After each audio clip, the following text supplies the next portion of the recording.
안녕하십니까. 한국대학교육협의회 대학정보공시센터 윤다은입니다. 이 영상은 2020년에 시행되는 대학정보공시 자체진단 보고서에 대한 설명 영상입니다. 그럼 지금부터 설명을 시작하겠습니다. 자체진단 보고서에 관한 설명은 4가지 순서로 진행될 예정입니다.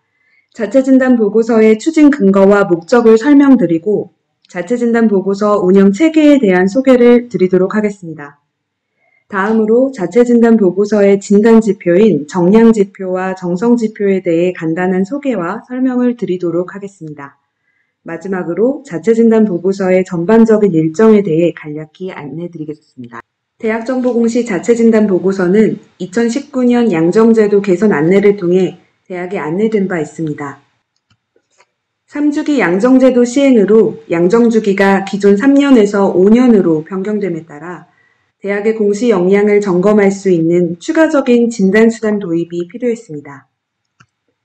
이에 현장 점검을 5년 동안 1회 실시하고 대학 자체적인 업무 역량 진단을 위한 자체진단 보고서 작성을 1회 실시하게 되었습니다. 현장 점검이 교육부, 총괄관리기관, 항목별 관리기관이 방문하여 각 지표의 조사 목적에 맞게 공시 자료가 입력되어 있는지 진단하는 제도라면 자체진단 보고서는 대학이 우리 대학의 상황을 고려하여 공시 운영을 위해 기본적으로 수행되어야 할 업무가 어느 정도 진행되고 있는지를 파악하고 우리 대학의 운영 상황을 자체적으로 진단하는 것에 목적이 있습니다. 진단 지표에 따라 대학의 운영 체계를 진단하면 우리 대학의 강점과 취약점을 영역별로 확인할 수 있을 것으로 보고 자체진단 보고서가 각 대학의 공시 운영 체계를 강화할 수 있을 것으로 생각합니다. 자체진단 보고서 결과를 수합한 이후 전체 자체진단 대상교 중 미흡한 기관에 대해서는 방문을 통해 대학의 역량 강화를 위한 컨설팅을 지원하고자 합니다. 자체진단 보고서는 총괄관리기관인 대학정보공시센터에서 매년 3월 자체진단 대상교의 진단 대상임을 안내하고 작성에 대한 설명과 양식을 보내드릴 예정입니다. 자체진단 대상교에서는 설명에 따라 정량지표와 정성지표를 각각 진단하시고 보고서 양식에 맞게 작성하시면 됩니다. 자체진단 보고서 결과는 12월 중에 총괄관리기관인 대학정보공시센터로 제출해 주시기 바랍니다. 자체진단 대상교는 현장점검 방문 이후 또는 이전을 기준으로 2-3년 이내에 1회 선정이 됩니다. 가령 우리 대학이 2019년도에 현장점검을 받았다면 해당 대학은 2021년 또는 2022년 중 자체진단 대상교로 선정됩니다. 2023년 현장점검 대상학교는 2020년 또는 2021년 중 자체진단 대상교로 선정될 예정입니다. 다음은 자체진단 보고서 진단지표에 대해 설명드리겠습니다. 자체진단 보고서 진단지표는 공시체계를 스스로 진단할 수 있는 최소한의 지표로 구성되어 있습니다.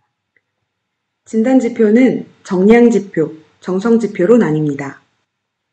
정량지표는 공시 업무 환경, 진행 과정, 결과에 대한 전반적인 진단이 가능하도록 구성되어 있습니다.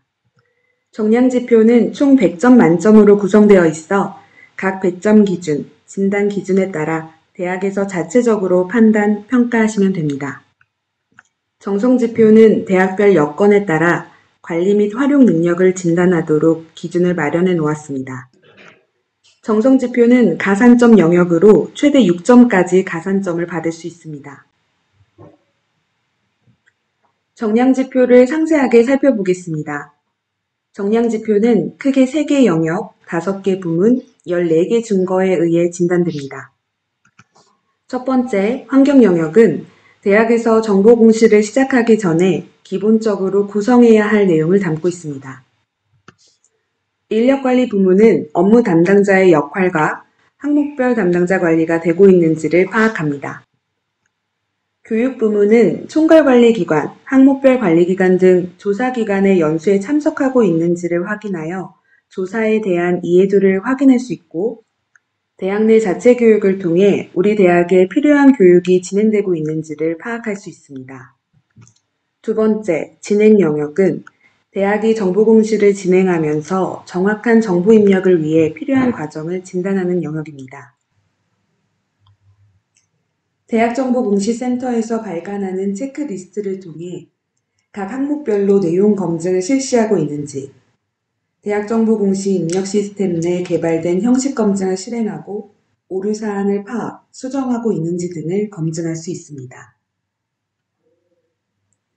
이와 함께 전년 대비 검증을 통해 우리 대학의 데이터 오류 가능성을 낮추고 특이점 등을 관리하고 있는지를 파악할 수 있습니다. 세 번째, 결과 영역은 정보공시 완료 후 남아있는 오류 사항을 점검하여 공시 자료를 관리하는지 여부를 파악할 수 있습니다. 다음으로 정성지표를 상세하게 살펴보겠습니다. 정성지표는 2개 영역, 6개 부문, 6개 중거로 구성되어 있습니다. 첫 번째, 환경 영역에서는 데이터 관리와 업무 교육을 진단합니다.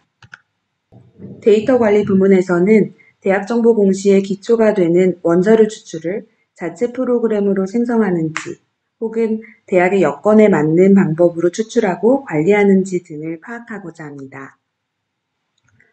대학별로 데이터 관리 상황이 다르기 때문에 우리 대학의 상황에 맞게 실제적인 내용을 작성해 주시면 됩니다. 교육 부문은 대학의 여건에 비추어 작성된 업무 매뉴얼을 보유하고 교육 자료로 활용되는지 등을 확인합니다. 두 번째, 결과 영역에서는 공시 이후에 대학에서의 데이터 관리 및 활용 여부를 파악하고자 합니다. 결과 영역에서의 데이터 관리 부문은 공시된 자료의 증빙 자료가 관리되고 있는지를 확인합니다.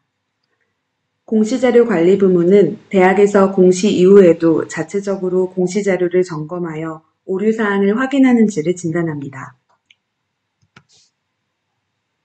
후속 조치 부문은 공시 결과를 토대로 정보 공시 오류 예방을 위한 개선 활동을 하고 있는지 확인합니다. 마지막 활용 부문은 대내외적으로 공시 자료를 비교, 분석, 활용하는지를 진단합니다. 앞서 설명드린 것과 같이 정성지표는 가산점 영역으로 각 중거별로 최대 1점을 부여할 수 있습니다. 부여 기준은 우리 대학의 현황만을 기재할 경우 0.3점, 현황과 강점 및 취약점을 함께 작성할 경우 0.6점, 현황, 강점 및 취약점, 그리고 이에 따른 강점 유지 방안과 취약점 개선 방안을 함께 작성하면 1점입니다. 마지막으로 일정을 설명드리겠습니다. 자체진단 보고서는 2019년 3월 교육부 공문을 통해 제도 도입이 처음 안내되었습니다. 2020년 자체진단 대상교는 3월 중에 안내드릴 예정입니다. 선정된 자체진단 대상교는 12월 중으로 자체진단 보고서를 제출해 주시면 됩니다. 수합된 결과에 대한 분석이 끝난 후 2021년 3월 중 미흡 기간 일부에 대해서는 방문 컨설팅을 진행하고자 합니다. 또한 보고서 내용 중 우수 사례는 대학에 공유할 수 있도록 하겠습니다. 바쁘신 와중에도 늘 대학정보 공시를 위해서 애써주시는 대학 선생님들께 진심으로 감사드립니다. 대학정보공시센터는 대학에 늘 열려 있으니 자체진단 보고서에 대한 의견이 있으시면 대표 메일이나 게시판 등을 통해서 의견 주시고 궁금하신 사항이 있으시면 언제든지 연락 부탁드립니다. 그럼 이상으로 자체진단 보고서 안내를 마치겠습니다. 올 한 해도 잘 부탁드립니다. 감사합니다.